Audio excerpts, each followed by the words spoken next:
رزق حلال کما، اگر انسان حلال کما کے حلال کھا کے رب کی بارگاہ میں دعا کرے تو اللہ تعالیٰ تو پھر اس کی دعا کو رد نہیں بلکہ قبول فرماتا ہے۔ ایک صحابی رسول ہے، اللہ کے رسول کی بارگاہ میں آ کر عرض کرنے لگے، اے اللہ کے رسول، مجھے کوئی ایسا وظیفہ بتا دیجئے یا آپ دعا کر دیجئے کہ میں مستجاب الدعوات بن جاؤں، یعنی جو بھی دعا کروں اللہ تعالیٰ میری دعا کو قبول کر لے۔ تو اللہ کے رسول نے کوئی وظیفہ نہیں بتایا، اللہ کے رسول نے دعا بھی نہیں کی، فرمایا کہ اپنا رزق کو پاک کر لے، اپنا رزق کو پاک کر لے، حلال کما، حلال کھا، اللہ تعالیٰ پھر تیری دعا رد نہیں بلکہ قبول فرمائے گا۔ چونکہ جو انسان حلال کماتا ہے، حلال کھاتا ہے اور پھر وہ رب کی بارگاہ میں دعا کرتا ہے تو اس کی دعا کو پھر اللہ رد نہیں بلکہ قبول فرماتا ہے۔ اور ایک بات اچھی طرح سے یاد رکھیں کہ جو انسان حرام کماتا ہے، حرام کھاتا ہے، اس کی دعا قبول تو نہیں ہوتی ہے بلکہ جو اجتماعی دعا ہوتی ہے، جیسے کہ آپ دیکھتے ہیں کہ جمعہ میں یا پھر اور عیدین کی نماز کے بعد اجتماعی دعا ہوتی ہے، تو اجتماعی جو دعا ہوتی ہے تو اس اجتماعی دعا سے بھی ان کا حصہ نکال دیا جاتا ہے کہ جو انسان حرام کمائے، حرام کھائے، اس کی خود کی دعا بھی قبول نہیں ہوتی، اور جو اجتماعی جو دعا ہوتی ہے سب کے لیے، تمام مسلمانوں کے لیے، اس دعا سے بھی اس انسان کا حصہ نکال دیا جاتا ہے جو حرام کماتا ہے، حرام کھاتا ہے۔ اسی لیے عزیزان ملت اسلامیہ اور حدیث پاک سنیں، میرے نبی صلی اللہ علیہ وسلم فرماتے ہیں، مجھے قسم ہے اس رب کی جس کے قبضے قدرت میں میری جان ہے، جب کوئی شخص حرام کا ایک لقمہ اپنے پیٹ میں ڈالتا ہے، کوئی جو ہے پلیٹ بھر کے نہیں بلکہ ایک لقمہ اگر کوئی حرام کا اپنے پیٹ میں ڈالتا ہے، میرے مصطفیٰ فرماتے قسم ہے اس رب کی جس کے قبضے میں میری جان ہے، 40 دن تک جو ہے اللہ تبارک و تعالی کوئی اس کا عمل جو ہے قبول نہیں کرتا، نہ اس کی نماز قبول ہوتی ہے، نہ اس کا صدقہ تو خیرات کرنا قبول ہوتا ہے، نہ ان کا کوئی بھی نیک عمل کرے 40 دن تک اس کے جو ہے کوئی بھی عمل اللہ قبول نہیں فرماتا ہے۔ کس کی وجہ سے؟ ایک لقمہ حرام کا پیٹ میں ڈالنے کی وجہ سے۔ تو بتائیے کہ جب ایک لقمہ حرام کا صرف پیٹ میں ڈالا تو 40 دن تک اس کی کوئی عبادت قبول نہیں ہو رہی ہے، تو جو انسان پورا کا پورا حرام کھائے، اس کا لباس حرام کی کمائی کا ہو، اس کے جوتے حرام کی کمائی کے ہو، ان کا جو ہے ایک ایک چیز جو ہے گھر کی حرام کی کمائی کی ہو، تو بتائیے کہ پھر اس کی عبادت کیسے قبول ہوگی؟ اسی لیے عزیزان ملت اسلامیہ اور میرے مصطفیٰ فرماتے ہیں وہ گوشت جو حرام کی غذا سے پلا، کل قیامت کے دن جہنم کی آگ میں ڈال دیا جائے گا۔ اور ایک روایت میں ہے کہ ابن عمر سے فرماتے ہیں کہ جس نے 10 درہم کا کوئی لباس خریدا، 10 درہم کا کوئی لباس خریدا، اس میں 9 درہم پیور حلال کے لگایا، صرف 1 درہم خالی حرام کا لگایا، تو پھر فرماتے ہیں کہ اس کی کوئی نماز قبول نہ ہوگی، اور کوئی بھی نماز اس لباس کو پہن کے اگر وہ نماز پڑھے گا تو اس کی کوئی نماز قبول نہیں ہوگی۔ تو بتائیے کہ حالانکہ 9 درہم حلال کا لگایا، صرف 1 درہم حرام کا لگایا، تو صرف 1 درہم حرام کے لگانے کی وجہ سے اس لباس کو اگر پہن کے نماز پڑھتا ہے تو اس کی نماز قبول نہیں ہوتی ہے۔ تو عزیزان ملت اسلامیہ، اسی لیے پیغام یہی ہے کہ ہم حلال کمائیں، حلال کھائیں۔ اب دیکھیے کہ یہ حرام سے بچنا یہ کتنا ضروری ہے۔ آج تو ہم لاکھوں کوئی جو ہے حرام کھا لیتا ہے، لیکن اعلیٰ حضرت عظیم البرکت سے کسی نے پوچھا کہ پتنگ کے بارے میں کہ جب پتنگ کا جو ہے ڈور کٹ جاتا ہے تو لوگ جو ہے دوڑتے ہیں، بچے دوڑتے ہیں، وہ ڈوری کو بھی لوٹ لیتے ہیں اور پتنگ کو بھی لوٹ لیتے ہیں۔ تو اس کا کیا حکم شرعی ہے؟ شریعت میں اس کا حکم کیا ہے؟ اس کے پتنگ کا لے لینا، ڈوری کا لینا۔ تو اعلیٰ حضرت نے اس کے بارے میں فرمایا کہ یہ لقطہ ہے۔ لقطہ کہتے ہیں گری پڑی چیز کو، کسی چیز کی جیسے پڑ جاتی ہے، گری ہوئی ان کے جیب سے نکل کے کوئی چیز گر گئی تو اس کو لقطہ کہتے ہیں۔ اور تو فرمایا کہ اگر پتنگ یا ڈور لوٹ لیا ہے تو اس کے مالک کو تلاش کرے، کتنے دن؟ 1 دن 2 دن نہیں، 6 مہینے تک اس کا اعلان کرے کہ بھئی یہ کس کا پتنگ ہے، یہ کس کے پتنگ کا یہ ڈورا ہے۔ اگر 6 مہینے کے تلاش کرنے کے بعد، اعلان کرنے کے بعد اگر اس کا مالک نہ بھی لے تو پھر اس کو خیرات کر دے، خیرات کر دے، پھر بھی خود استعمال نہیں کر سکتا، بلکہ وہ کہ اگر خود استعمال کر لیا اور وہ اس کو استعمال کرنے کے مستحق نہیں تھا، یعنی بالکل غریب و نادار نہیں تھا، بلکہ خود استعمال اس کے باوجود کر لیا اور اس کے تاگے سے لباس تیار کیا، تو اس کی نماز جو ہے قبول نہیں ہوگی۔ تو بتائیے کہ ایک پتنگ کا جو لوٹنا، ان کے ڈوری کا لوٹنا، یہ تو معمولی بات سمجھی جاتی ہے، لیکن اس کے بارے میں بھی آپ نے دیکھا کہ کتنا یہ ہے کہ اس ڈوری سے اگر کپڑا سیا اور اس کپڑے کو پہن کے نماز پڑھے تو نماز قبول نہیں ہوگی۔ عزیزان ملت اسلامیہ، اعلی حضرت کی بات تو اعلی حضرت کا دیکھیے کہ کس طرح سے آپ کے اندر تقوی اور پرہیزگاری تھی، یوں ہی آپ کے قصیدے آج تک نہیں پڑھے، یوں ہی آپ کے اس کے قصیدے نہیں پڑھے جاتے، اور ان کا جو سلام ہے جو تقریباً پوری دنیا میں جو ہے پڑھا جاتا ہے، ان کی مقبولیت جو بارگاہ رسالت میں ہے وہ اس وجہ سے ہے کہ وہ صرف جو ہے لوگوں کو فتوے نہیں دیتے تھے، بلکہ اس خود آپ کا جو ہے عمل بہترین تھا، شاندار تھا۔ ایک مرتبہ آپ کو دعوت کی گئی، دعوت میں بلایا گیا، دعوت میں ہر قسم کے کھانا وغیرہ تیار کیے گئے، لیکن اس دعوت میں جو آپ نے ایک سالن میں جو شوربہ آپ کو جو ہے بہت پسند آیا، تو آپ نے میزبان کو بلا کر کہا اگر تمہاری اجازت ہو تو میں اس کو پیوں؟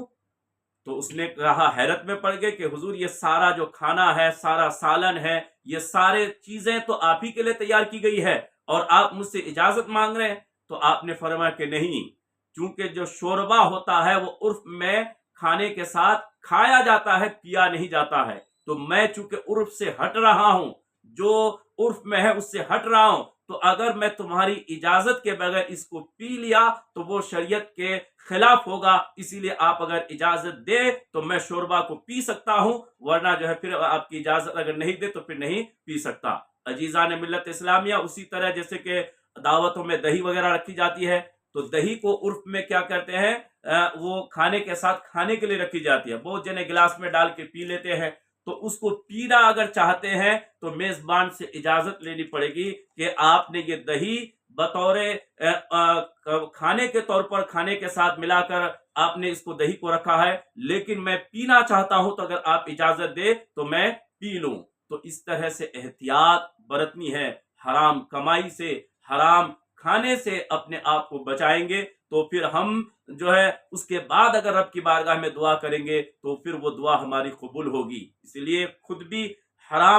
کو بھی حرام سے بچائے اور اپنی اولاد کو بھی حرام غذا کھلانے سے بچائے۔ اگر حرام غذا